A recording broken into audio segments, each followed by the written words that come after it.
Apa yang lebih sunyi dari hati yang hidup, tapi tak tahu untuk apa ia hidup? Apa yang lebih lelah dari jiwa yang terus melangkah, tapi tak tahu arah tujuannya? Kita bangun setiap pagi, mengejar sesuatu yang katanya mimpi. Tapi, di ujung malam yang sunyi, adakah kita pernah bertanya, untuk apa semua ini? Untuk siapa lelah ini?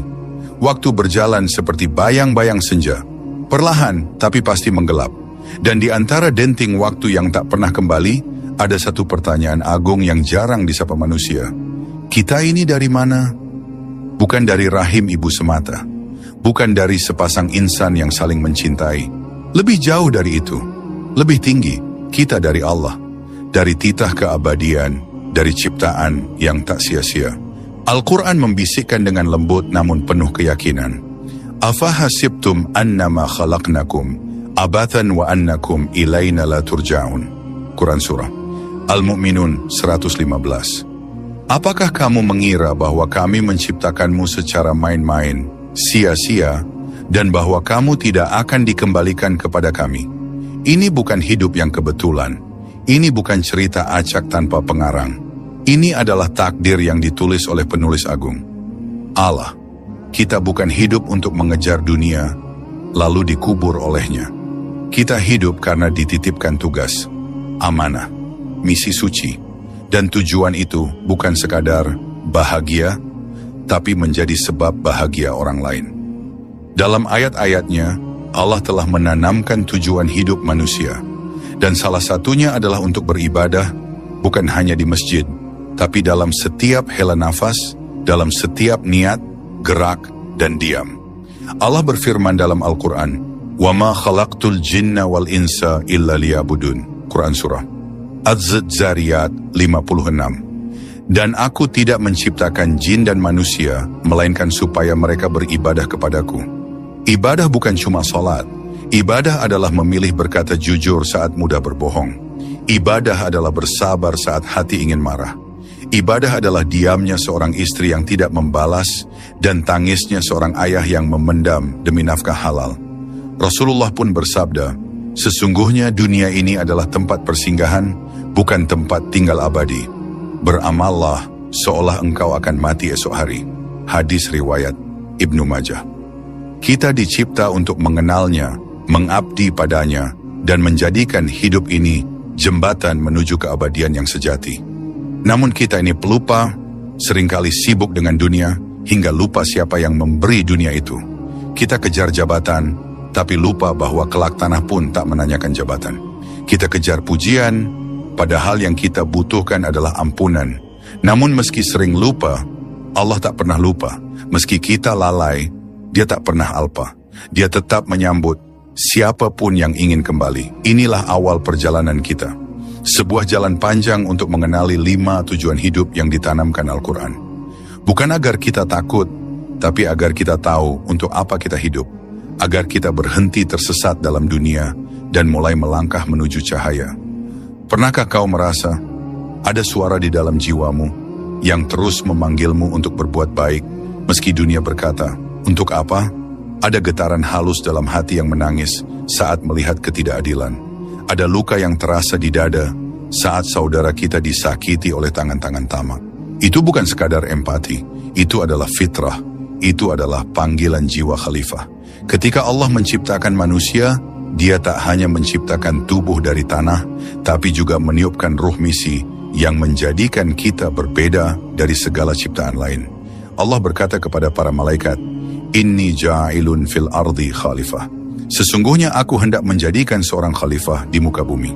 Quran Surah Al-Baqarah 30. Kita bukan hanya makhluk yang hidup dan mati. Kita adalah penjaga bumi, penanggung amanah, dan penebar kebaikan yang dititipkan oleh langit. Tapi apa yang terjadi hari ini? Bumi retak oleh kerakusan manusia. Laut tercemar bukan oleh takdir, tapi oleh tangan yang lupa bahwa Dia khalifah. Kita hidup seolah bumi ini milik kita, padahal kita hanyalah penjaga sementara, bukan pemilik abadi. Menjadi khalifah bukan berarti berkuasa. Menjadi khalifah berarti bertanggung jawab terhadap bumi, terhadap sesama manusia, terhadap anak-anak yang kelak akan hidup dari warisan kita hari ini. Tujuan hidup kita bukan sekadar hidup untuk diri sendiri, tapi hidup untuk menjadi sebab kebaikan bagi lingkungan, bagi tetangga yang lapar, bagi anak yatim yang menangis dalam diam, bagi seorang ibu yang memeluk sepi. Tugas kita adalah menebar kebaikan seperti hujan, tak pernah memilih di mana ia jatuh, tapi selalu memberi hidup dimanapun ia tiba. Kadang kita berpikir, hidup ini cuma soal pahala dan dosa, surga dan neraka, amal baik dan maksiat. Padahal, lebih dalam dari itu, ada sesuatu yang tak bisa dihitung dengan angka amal, ridha Allah. Karena tidak semua yang masuk surga adalah karena amalnya, tapi karena kasih sayangnya, karena ridhanya. Hidup bukan tentang menjadi sempurna, tapi tentang menjadi lebih dekat, lebih tulus, lebih jujur dalam mengharapnya. Al-Quran tak hanya memanggil manusia menuju surga, tapi lebih tinggi dari itu, menuju wajah Allah yang maha mulia. Bahkan dalam surga sekalipun, kenikmatan tertinggi bukanlah sungai susu atau istana emas. Tapi ketika Allah berkata, radhiyallahu anhum wa radu anhu, Allah ridha kepada mereka dan mereka pun ridha kepadanya. Quran Surah Al-Bayyinah 8. Itulah kebahagiaan yang sejati, bukan dicintai manusia, tapi dicintai olehnya. Pernahkah kamu menangis bukan karena gagal, tapi karena merasa jauh dari Tuhanmu? Pernahkah kamu merasa hidupmu kosong, padahal semua keinginanmu sudah tercapai? Itu karena jiwa ini tidak hanya butuh dunia, ia butuh arah, makna, dan pemiliknya. Banyak yang mencari ketenangan, tapi tidak tahu kemana harus pulang. Padahal Allah tak pernah jauh, kitalah yang pergi. Allah tidak menunggu kita sempurna.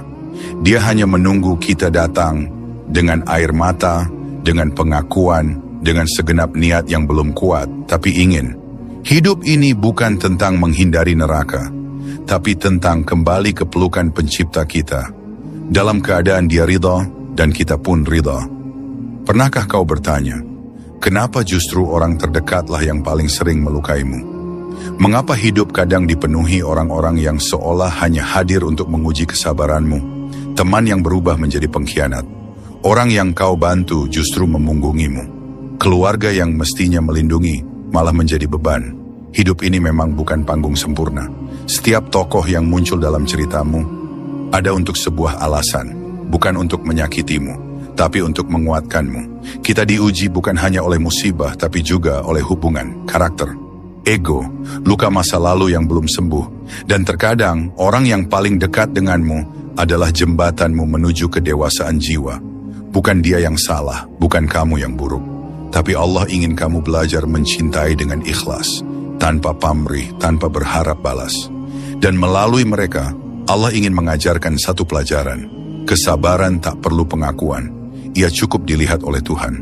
Pernahkah kamu menyadari bahwa justru setelah disakiti, kamu menjadi lebih bijak? Justru setelah kecewa, kamu mulai memilih dengan hati? Ujian bukan hanya tentang penderitaan. Terkadang, ujian adalah cara halus Allah menata hatimu yang terlalu bergantung pada manusia. Setiap air mata yang jatuh adalah pintu bagi keteguhan yang belum lahir. Setiap pengkhianatan adalah undangan untuk lebih dekat pada yang tak pernah mengkhianati. Maka jika hari ini kamu merasa dihancurkan, tenanglah, mungkin kamu sedang dibentuk. Jika hidupmu tampak hancur, bisa jadi Allah sedang merapikan sesuatu yang lebih baik. Karena hidup ini bukan soal terlalu banyak cobaan, tapi tentang bagaimana kita membaca makna di baliknya. Dan ketika kamu paham bahwa semua ini bukan hukuman, tapi undangan untuk naik tingkat, hatimu akan tenang, walau dunia tak tenang. Dan kini kita sampai di ujung, bukan hanya ujung video ini, tapi ujung dari semua pertanyaan dalam hati. Hidup ini untuk apa? Selama ini kita berjalan jauh, terkadang terlalu jauh hingga lupa sedang kemana. Mengejar kesuksesan, menumpuk pencapaian, mengumpulkan pujian demi pujian, namun tetap saja kosong, sebab hakikatnya jiwa ini hanya akan tenang bila tahu bahwa setiap langkahnya adalah langkah menuju pulang. Kita bukan diciptakan hanya untuk hidup, tapi untuk menjadi hidup dalam makna yang hakiki. Untuk mengisi waktu bukan hanya dengan kegiatan, tapi dengan kesadaran bahwa setiap detik adalah anugerah, setiap tarikan napas adalah titipan, Dan setiap hari adalah lembaran kitab yang kelak dibuka di hadapannya. Hidup ini bukan tentang siapa yang paling banyak berhasil, tapi tentang siapa yang paling benar menapaki jalannya. Wahai saudaraku, jika kamu pernah merasa kehilangan arah, jika hatimu pernah lelah mencari makna, ketahuilah kamu tidak sendiri. Kita semua sedang belajar, sedang jatuh, bangkit, lalu jatuh lagi. Tapi selagi kita masih bernapas, kita masih punya kesempatan untuk menjadi lebih dekat padanya. Dan mungkin di antara ribuan video yang pernah kamu tonton, Allah pertemukanmu dengan video ini. Bukan karena kebetulan, tapi karena Dia ingin memanggilmu pelan-pelan, halus, tapi pasti. Mari kita berjalan bersama dalam pencarian makna, dalam cahaya Al-Quran. Bukan untuk menjadi sempurna, tapi untuk menjadi lebih utuh, lebih hidup, lebih hamba,